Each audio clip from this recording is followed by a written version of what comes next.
Oh my God! Wow!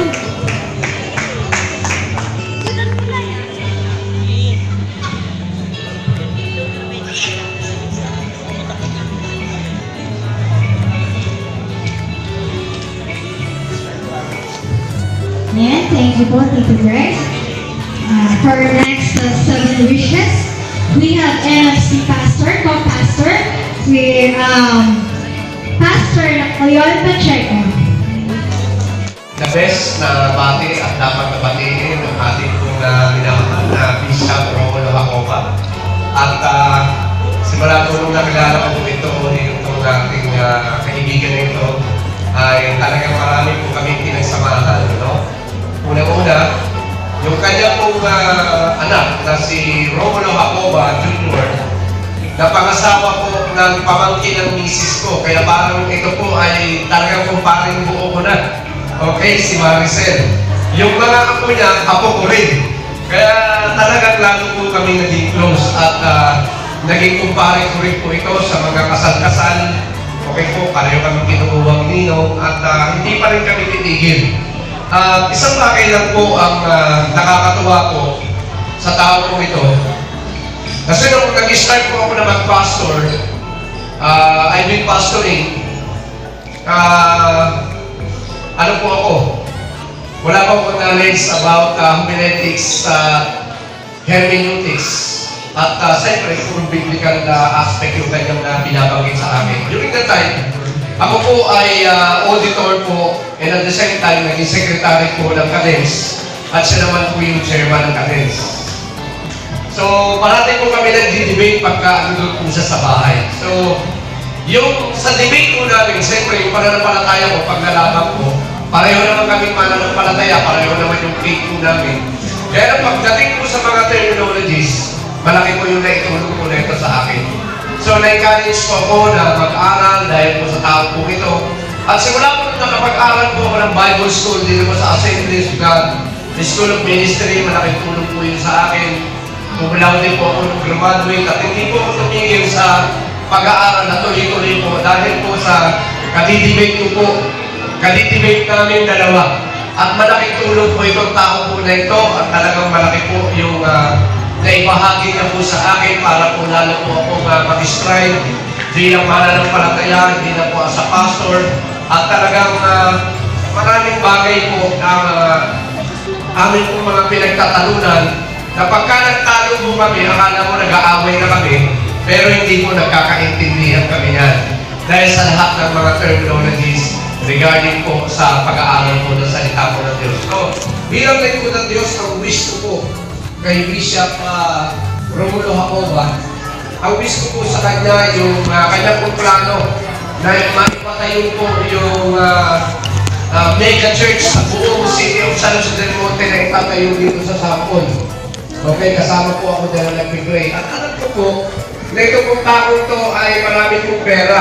Bilyonaryo po ito eh. Hindi pa lang po namimigro. Alam ko kung saan po galing yung pera niyan. Kaya yung pera po niyan ay galing po kay Lord. Okay, maraming ipon niyan. Okay, pwede niyo po siyang utangan. Kaya yung sinasabi po niya by faith, na itatayo po yung mega church po niyan, magyayari po yun dahil yun po yung kalooban ng Diyos sa buhay po niya. Bago po dumating yung punto na 70 na po siya ngayon. Tsaka yung pa isa. Bago po matapos yung 10 years. Okay po, na plano niya na maitayo po yung mega church na yun. Ay luho, and I pray na mangyari po yun. Dahil ang makikinamang naman po nun ang buong City of San Jose del Monte at ang buong Valley of Christ po ng City of San Jose del Monte. So, bilang tunay na kapatid at kaibigan, kumpare, ka-close ng Ministers Movement for Christ, ako po ay bumabati sa iyo ng happy 70th year birthday. Palakpakan po natin ang ating pumulpog na inyo. Stay united.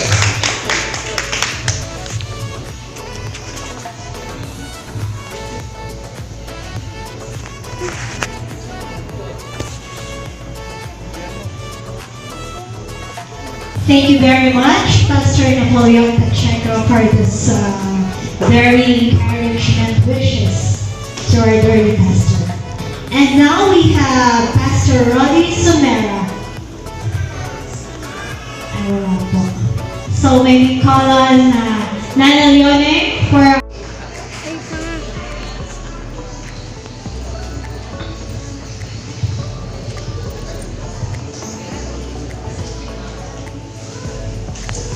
Si Pastor Romulo ako ba? Si Rosel yung panganay na po.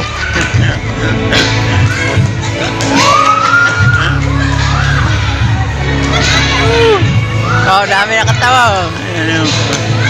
Bakit? Maganda po yung susunod. Happy birthday, 78 years. Pangalawang sasayaw na po. Yan ay Alexandria Roa. Natawagan po si Alexandria Roa. Picturean mo.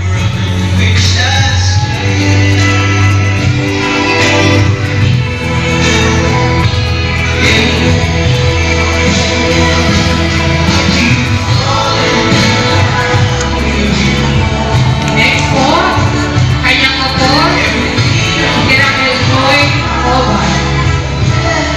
Miracle Joy Acoba.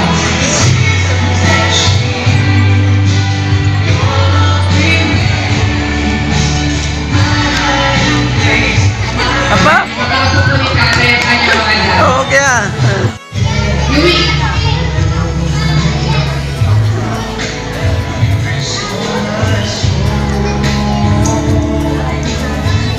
Pwede na po yung isa-isang anak na babae. Natawagan ko po si Mrs. Annalyn Roa para isayaw ang kanyang tatay.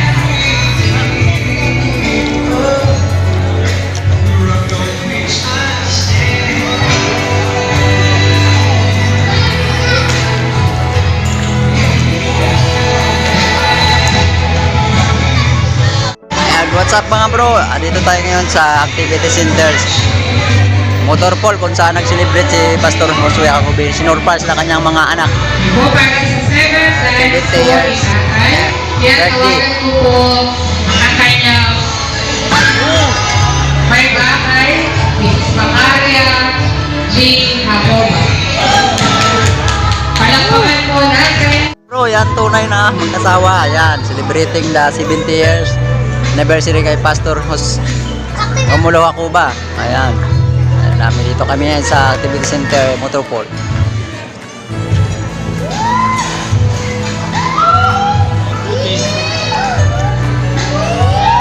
Kanin pa. Hindi na. Oh! May kiss pa.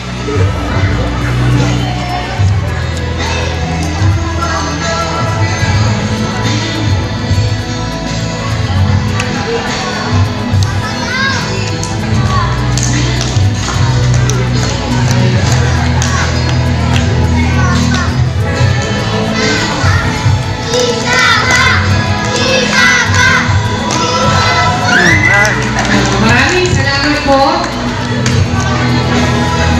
Maraming salamat po. Para po sa huling part ng ating program po. Hingin mo natin ng short So what's up mga bro? Dito ngayon sa Activity Center Motor Pool. Celebrate si Pastor Romulo Acobe ng 78 years birthday. Ayan, si Ben Candel sa mga friend. Sa kami dinner. Ang isa lamang po talagang panalangin kay Pastor John, which I also pray for pastors like you. Palagi ko sinasabi kay Pastor John, I pray that he will continue to be fully dependent in the power of the Holy Spirit. Kasi po kung sa lakas po ninyo sa hindi gagawin, I'm sure you know this, ay wala pong power. But if everything is being done in the power and believing the Holy Spirit, andun po talaga yung blessing. As we have always learned, magkakasama tayo for many years.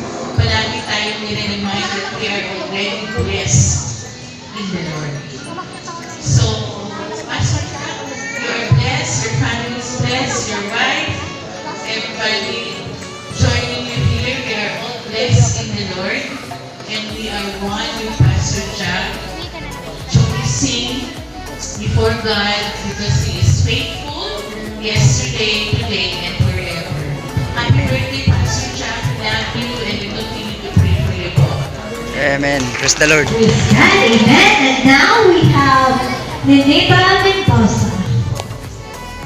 Kami po ay pioneering dito sa area E. At talaga nakita ko po yung hirap. Sapampalay, sabi nung inistimo kami dito sa Sapampalay, yung sa Sapampalay walang bulang. Totoo po yun.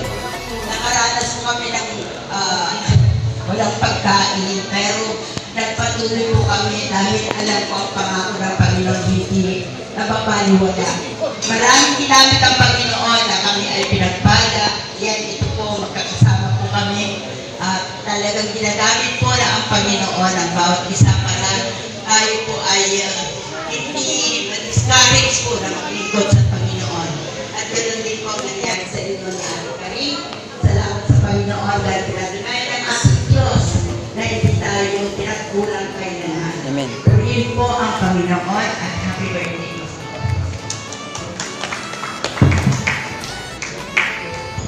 Next po. Happy birthday, Pastor. Marumulo ako ba yan? 70 years anniversary. The 7 candles. Bilang magulang, nakita ko po yung kung paano po ba yung naging lakas ng mga anak ninyo. Kasi po talagang sabi nga ni Nana. Pastor, oh. Ayan. Okay. 70.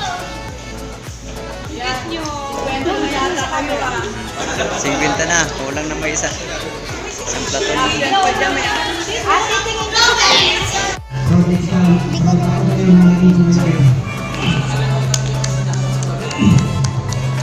Hindi ka ang nag-aakay sa amin sa magandang balita. Kuya, thank you very much. At hindi ko malilimutan ang iyong nagawa. Di ko man may pakita sa iyo na mahal ka. Pero sa puso ko na malagang ka sa akin. Kuya,